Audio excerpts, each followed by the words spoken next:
Good morning. आज का topic है एकक कोष्ठिका में अवयवी कणों या परमाणुओं की संख्या को गणना करने का नियम। एकक कोष्ठिका मतलब यूनिट सेल में अवयवी कणों या परमाणुओं की संख्या को गणना करने का नियम कि जो हमारा यूनिट सेल है उसमें कितने अवयवी कण, एटम, आयन या मॉलिक्यूल उपस्थित होंगे। तो सबसे पहले तो हम ये बात करते हैं कि जो भी हमारा सिस्टम है वो 3 डायमेंशन है, त्रिविमीय है। उसका स्ट्रक्चर कुछ इस तरह है, क्यूबाइड की तरह। तो डिफिनीशन के हिसाब से हम यही कहते हैं कि एक निश्चित और नियमित ज्यामिति बार बार यानी क्रमिक रूप से उपस्थित होकर क्रिस्टल जालक का निर्माण करती है। और जो सबसे छोटी इकाई है उसको यूनिट सेल कहते हैं। यूनिट सेल मतलब एकक कोष्ठिका कहते हैं। अब हमको ये ज्ञात करना है कि उस एकक कोष्ठिका में अवयवी कणों या कितने उसके परमाणु उस पूरे फेस पे या उसके कॉर्नर पे प्रेजेंट हैं। तो उसको भी ज्ञात करने का एक नियम है। सबसे पहले तो हम लोग ये कल पढ़े थे कि कितने प्रकार के होते हैं, simple unit cell, BCC body centred cuboid और फेस सेंटर्ड। ये सब क्यूबिक क्रिस्टल सिस्टम के प्रकार हैं। सिंपल का 2 है, एक सिंपल प्रिमिटिव सेल और cubic crystal system. Cubic crystal system में हमारा 3 पार्ट है, simple unit cell, BCC body centred और फेस सेंटर्ड। इन तीनों में आज हम ये पता करेंगे कि उसमें इसके यूनिट सेल में यानी एकक कोष्ठिका में कितने परमाणु या आयन उपस्थित हैं। तो चूँकि हम जानते हैं कि जो इसका स्ट्रक्चर है ये क्यूबाइड की तरह है, तो इसमें कितने कोने हैं यानी कितना किनारा है। तो आप इसको गिन सकते हैं, 1 2 3 4 5 6 7 8, यानी इसमें पूरे 8 किनारे यानी 8 भाग है, पूरा 8 कोने हैं। तो हर एक कोने पे कितने मॉलिक्यूल आएंगे, 1/8। हर एक किनारे पे 1/8 मॉलिक्यूल उपस्थित रहेगा, क्योंकि हमारे पूरे 8 कोने हैं, टोटल 8 हैं। तो उसको हम डिवाइड करेंगे कि एक कोने पे हमारे कितने मॉलिक्यूल एटम आएंगे, तो 1/8 1/8 एटम हर यूनिट सेल के कोने पे यानी कॉर्नर पे प्रेजेंट होगा, पहला बात। दूसरा बात कि फेस सेंटर्ड पे कितने मॉलिक्यूल या एटम उपस्थित होंगे या बॉडी सेंटर्ड में कितने उपस्थित होंगे। तो क्रम से चलते हैं, बहुत ही शॉर्ट तरीका है, बस कॉन्सेप्ट को आपको समझना। अगर आपने एक बार समझ लिया फिर कोई दिक्कत नहीं होगी आपको सॉल्व करने में। थोड़ा सा बस इसको क्लियरिटी से समझिएगा और हर चीज़ को बहुत ही सिंपल तरीके से बताया गया है। 8 कोने हैं, हर एक कोने पे आप कितना देंगे कि टोटल 8 हो जाएगा, कि आप 8 कोने पे डिवाइड कर सकते हो, तो 1/8। सिंपल सी बात है, हर एक कोने पे आप 1/8 दोगे। कोने की बात हो रही है यानी कॉर्नर की बात हो रही है, फेस की और अभी बॉडी सेंटर्ड की बात हम नहीं कर रहे। अभी हम बात कर रहे हैं सिर्फ एक कोने की, यानी इस क्यूबाइड के हर एक कोने पे 1/8 मॉलिक्यूल उपस्थित रहेंगे, पहला पॉइंट। दूसरा, एकक कोष्ठिका के फलक पर, एकक कोष्ठिका के फलक का मतलब मैंने यहाँ पे दिखाया हुआ है फेस, यानी जो सामने का भाग है। अगर हम कोई क्यूबाइड लेते हैं, जैसे बच्चे खेलते हैं, क्यूब होता है जो कलरफुल होता है, उसका सामने का जो भाग होता है उसको फलक कहते हैं। तो एकक कोष्ठिका का मतलब होता है यूनिट सेल। ध्यान दीजिएगा, यूनिट सेल के फेस पे स्थित जो कण है 2 यूनिट सेल के द्वारा समविभाजित मतलब कि विभाजित हो जाता है। जैसे अगर मान लीजिए आपका ये पूरा फेस है, अगर मैं इस पर एक मॉलिक्यूल रखूँगी तो आधा ऊपर जाएगा और आधा नीचे जाएगा। तो जो नीचे का भाग है हम लोग उसको काउंट नहीं करेंगे।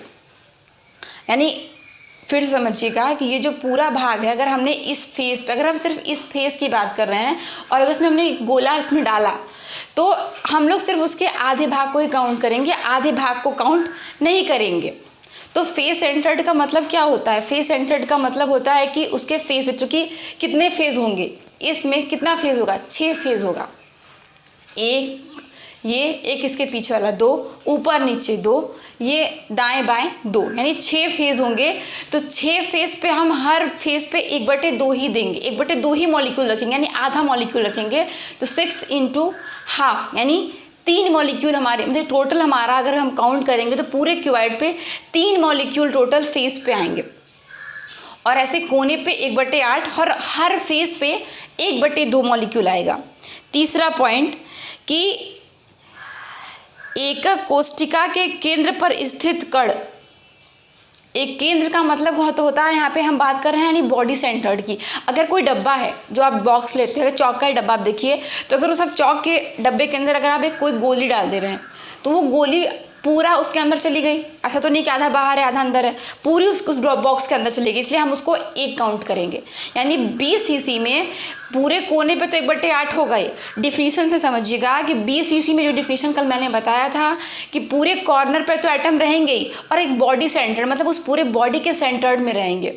अगर ये पूरा आपका एक बॉडी है तो एक कोने पर तो आपके मॉलिक्यूल्स हैं ही, बस एक मॉलिक्यूल इसके अंदर भी होगा बॉडी सेंटर्ड में। सिर्फ यूनिट सेल में सिर्फ कोने पे रहते हैं एटम, फेस पे या बॉडी के अंदर नहीं होते हैं। यूनिट सेल में सिर्फ एटम जो होता है वो कॉर्नर पे होता है, बॉडी सेंटर्ड में कॉर्नर पे भी होता है और बॉडी के एक अंदर भी होता है, और फेस सेंटर्ड में पूरे कॉर्नर पे तो होगा ही मॉलिक्यूल, लेकिन उसके हर एक फेस पे होगा। तो अगर एक क्यूबाइड है तो उसमें 8 किनारे होंगे और 6 फेस होगा। इस तरह 6 × ½ यानी 3 मॉलिक्यूल पूरे फेस पे आएंगे, और 8 × 1/8 यानी एक मॉलिक्यूल को ही 8 भागों में विभाजित किया गया है, जिससे 1/8 हर एक कोने पर आया हुआ है। तो ये आप समझ गए, यानी पूरे जो आपका क्यूब है उसमें अवयवी कण जो आपके हैं वो 1/8 होंगे। फलक का अवयवी कण, आप इसको इस तरह कहेंगे कि कोने का अवयवी कण 1/8, फलक का अवयवी कण 1/2, केंद्र का अवयवी कण 1, और किनारे के जो अवयवी कण होते हैं वो 1/4 होते हैं। 1/4 का मतलब ये होता है कि 4 जो उसका होता है कि एक तरह से अगर आप काउंट करें तो 1 2 3 4, अंदर को आप काउंट नहीं करेंगे क्योंकि 4 भाग है और एक ही मॉलिक्यूल को 4 बराबर भागों में विभाजित करना है। इसका मतलब हर भाग में कितना आएगा, 1/4 आएगा आपका। तो जो कि अब आपने ये समझ लिया है कि हर कोने पे कितना मॉलिक्यूल होता है, फेस पे कितना होता है, बॉडी के अंदर कितना होता है। अब इसी हिसाब से हम ये निकाले हैं घनीय एकक कोशिका में, यानी आपके क्यूबिक क्रिस्टल सिस्टम में कितने यूनिट सेल होंगे। तो पहले हम बात करते हैं सिंपल यूनिट सेल की। तो सिंपल यूनिट सेल में जैसा आप जानते हैं कि फेस पे और बॉडी के अंदर कुछ नहीं होता, सिर्फ कोने पे होता है। तो चूँकि 8 कोने हैं और हर भाग पे 1/8 1/8 1/8 यानी 8 × 1/8 बराबर 1, यानी सिंपल यूनिट सेल में एकक प्रति एकक कोशिका की संख्या कितनी हो जाएगी, 1 हो जाएगी। दूसरा BCC, जिसको आप लोग हिंदी में कहते हैं केंद्रित घनीय एकक कोशिका। हिंदी थोड़ा टफ है कंपेरिजन टू इंग्लिश। BCC मतलब बॉडी सेंटर्ड क्यूब। एक तो कोने पे आपके 1/8 1/8 है ही, यानी 8 × 1/8 बराबर 1, और प्लस आपका एक बॉडी के अंदर भी है। तो बॉडी के अंदर आपका एक ही मॉलिक्यूल है, आधा नहीं है, एक पूरा उस बॉडी ने अपने अंदर ले लिया है, तो एक उसको पूरा काउंट करेंगे। यानी एक तो आपका पूरा इस कोने पे हो गया 1, और एक बॉडी के अंदर यानी 2। तो बॉडी सेंटर्ड में आपके कितने यूनिट सेल होंगे, 2। अब बात करते हैं फेस सेंटर्ड में। फेस सेंटर्ड में जैसा कि आप जानते हैं कि हर कोने पे 1/8 होगा, तो टोटल कितना होगा 8 × 1/8 1, और 6 फेस है। और मैंने बताया कि हर फेस पे आधा आधा मॉलिक्यूल को ही काउंट किया जाता है, क्योंकि आधा उसके अंदर होता है, अंदर वाले को काउंट नहीं करते हैं। ठीक है, तो 6 × ½ = 3। तो 3 फेस पे, एक आपका टोटल कॉर्नर पे, तो 3 + 1 = 4। तो हम लोगों ने आज ये पढ़ा है कि क्यूबिक क्रिस्टल सिस्टम में यानी घनीय एकक कोशिका में प्रति एकक कोशिका की संख्या, एकक कोशिका मतलब unit cell, simple unit cell में आपके 1 होंगे, बॉडी सेंटर्ड में आपका 2 होगा, और फेस सेंटर्ड में आपका टोटल 4 होगा। तो आज के लिए बस इतना ही, अब नेक्स्ट क्लास में इस पर चर्चा करेंगे। Thank you.